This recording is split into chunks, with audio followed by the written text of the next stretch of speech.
네, 지금부터는 정치권의 핫한 이슈를 모아모은 이슈집입니다. 프레스룸 라이브의 뉴스 핵심 관계자 두 분 오셨습니다. 어서 오십시오. 안녕하세요. 안녕하세요.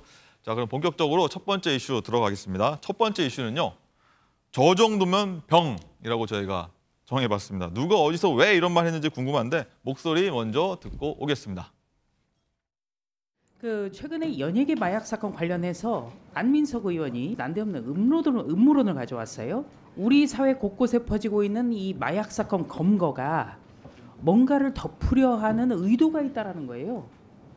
어떤 근거나 증거가 있습니까? 정치 중요한데요. 그런데 마약은 정치와는 무관하고 마약은 정치를 모릅니다. 저 정도면 병 같습니다. 한동훈 장관이 어제 국회 법사위 국감에서 한 발언인데요. 방금 들으신 게. 일단 아까 저희가 조금 전에 얘기했던 마약 스캔들, 연예계 마약 스캔들 관련한 얘기인데 이 마약 스캔들 파장이 정치권까지 영향을 미치고 있다 이런 얘기입니다. 그래서 민주당의 안민석 의원이 연예인 마약 의혹 수사가 기획된 거라고 주장을 했는데 네. 이정문 실장님 어떻게 이거 바라보십니까? 일단 안민석 의원이 발언하기 직전에 부대변인 이경 부대변인이 SNS를 통해서 이 비슷한 어떤 문제 제기를 했습니다. 네. 그런데 안민석 의원이 바로 이것을 이어간 것이죠. 차이가 뭐냐면 이경 부대변인은 아직 원외입니다. 네. 그래서 면책 특권이 없고 또 크게 반향이 일어나진 않았어요. 그때까지는. 근데 안민석 의원은 좀 다르죠. 오선 의원에다가 현역 의원입니다. 발언이 되자마자 이건 바로 국감장에서 이야기 될 정도로 이 파장에 대한 어떤 그런 국민의힘 측에서는 파장에 대한 우려도 있을 테고요. 또 진위 여부에 대해서 사실은 공방이 벌어질 수밖에 없는 상황 아니겠습니까? 근데 이제 안민석 의원 그러면 왜 또 병이다 이렇게 얘기되는 그 이유가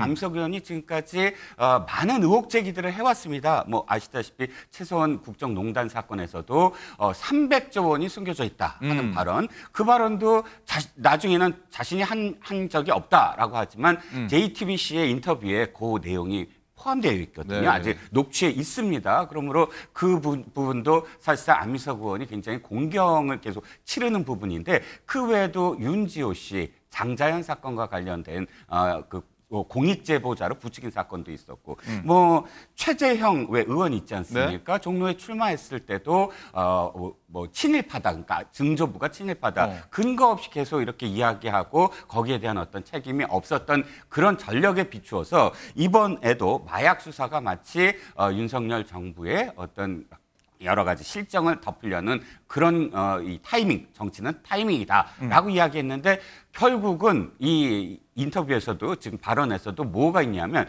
개인적인 의견이고 근거는 없다 이렇게 얘기했습니다. 사실 오선 의원이라면 보통은 국회의장감이렇거나 네. 아니면 당대표 이 정도의 뭐 중진 중에 중진 아닙니까? 네. 그런데 중진의 그런 원로까지는 아니지만 그런 의원이 근거 없다라고 자신이 이야기하면서도 그런 발언을 계속했다는 것, 이게 사실상 또 병이다라는 그런 비판을 스스로 받게 되는 어떤 원인이 아닌가 싶습니다.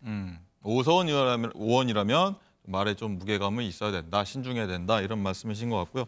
일단 한 장관이 저 정도면 병이다 계속 말씀해 주셨는데 신정현 의원은 어떻게 들으셨어요? 저 정도는 병이다라고 말했던 한동훈 장관을 보면서 한동훈 장관 저 정도면 병이다라는 생각을 했어요. 아, 한동훈 장관이요? 네, 한동훈 장관은 정치병을 좀 앓고 있는 사람 같습니다. 이 정치적 견해야 다양할 수 있죠. 그리고 국회의원으로서 여러 가지 정치 현상들에 대해서 다양한 의견들을 낼 수가 있다고 저는 생각을 합니다. 하지만 그것에 대해서 같은 정치인들 간의 의견들을 다양하게 낼 수 있습니다. 하지만 행정을 책임지고 있는 법무부 장관은요, 이러한 견해를 냈을 때 이렇게 대답을 보통 합니다. 이제까지의 마약 수사가 이렇게 이루어졌고 실태가 이렇게 정말 참혹합니다. 그렇기 때문에 지금 이 상황이 그렇게 중요하게 수사가 가야 될 이 상황입니다. 이렇게 답변을 했을 거예요. 그런데 그런 행정적인 어떤 답변이 아니라 정치적인 답변을 했다라는 것입니다. 무슨 말이냐면 본인이 법무부 장관인지 혹은 국민의힘 윤석열 정부의 대변인인지 본인의 지위를 망각하고 있는 거예요. 다시 말하면 정치인 병이 들었다. 저는 그렇게 좀 평가를 하고 싶고요. 어떠한 정치적 어떤 입장들을 듣던지 간에 법무부 장관으로서의 할 말을 명확히 지켰으면 좋겠고요. 그게 싫고 힘들다 그러면 그 직 내려놓으시고 국민의힘 대변인으로 입당하시거나 아니면은 윤석열 정부에 들어가서 대변인으로 역할을 하시는 것이 정치적 발언을 하기에는 훨씬 더 좋다라고 생각이 듭니다. 그 자리는 정치적 중립과 그리고 또 행정의 아주 중요한 객관적 사실을 언급하는 자리라는 것을 다시 한번 제가 말씀드립니다. 자, 그러면 본론으로 돌아가서요. 현 정권이 느끼고 있는 뭐 연예인 마약 수사를 뭐 터트린 거다. 여기에 그러면 신정현 의원은 어떻게 생각하십니까? 사실은 뭐 현 정권의 이야기뿐만이 아니고요. 매 정권마다 어떤 정치적 이슈가 크게 터지면 연예인과 관련된 이슈로 덮으려 했다라는 것이 사실은 오랫동안 정설처럼 여겨졌던 뭐 것도 이슈를 사실이에요. 이슈 덮는다 이런 거 뭐 영화에도 맞습니다. 많이 나오지 않습니까? 뭐 영화에도 나오지만 과거 여러 역사적 사실들을 돌아보면 그랬던 사례들이 분명히 또 있어 왔죠. 그래서 그런 것들에 대한 충분한 의심을 가질 수 있는 것이라고 저는 생각해요. 다만 앞서서 우리 이종근 실장님 말씀하셨던 것처럼 5선의 국회의원이 말하기에는 충분한 근거와 과정이 너무나 미약했다라는 생각 저도 합니다. 그런 면에서는 거기에 대한 발언의 책임 그리고 그 근거에 대한 충분한 합리성을 가지고 답변을 했어야 된다는 생각이 들고요. 네. 예, 그런 면에서는 좀 그 발언에 대한 충분한 논의가 그리고 그 절차와 과정이 좀 생략된 건 아쉬움이 있습니다. 네, 이종건 실장님, 이처럼 좀 마약 논란으로 좀 뭐 시끌시끌합니다 정치권이. 이동관 방송통신위원장이 어제 국감에서 마약 사범의 방송 출연 금지를 검토하고 하겠다고 밝혔는데 이 부분에 대해서는 또 어떻게 보십니까? 일단 이런 부분은 있습니다. 지금 마약과 연예인과의 어떤 관련성에서 사실상 너무 솜방망이 쳐버리다라는 비판도 많아요. 지금 이전에 제이 씨가 있습니다. 유명한 어떤 남자 배우죠. 네. 그런데 마약과 관련돼서 수사를 받고 형을 받았는데 재판에서 어떻게 됐냐면 집행유예를 받았어요. 그리고 H 씨도 굉장히 유명한 배우인데 역시 집행유예가 아니라 벌금형을 받았습니다. 네. 결과적으로 이분들은 1, 2년 후에 바로 다 복귀를 했어요. 복귀해서 지금 또다시 뭐 영화계나 혹은 뭐 드라마에 나오고 있습니다.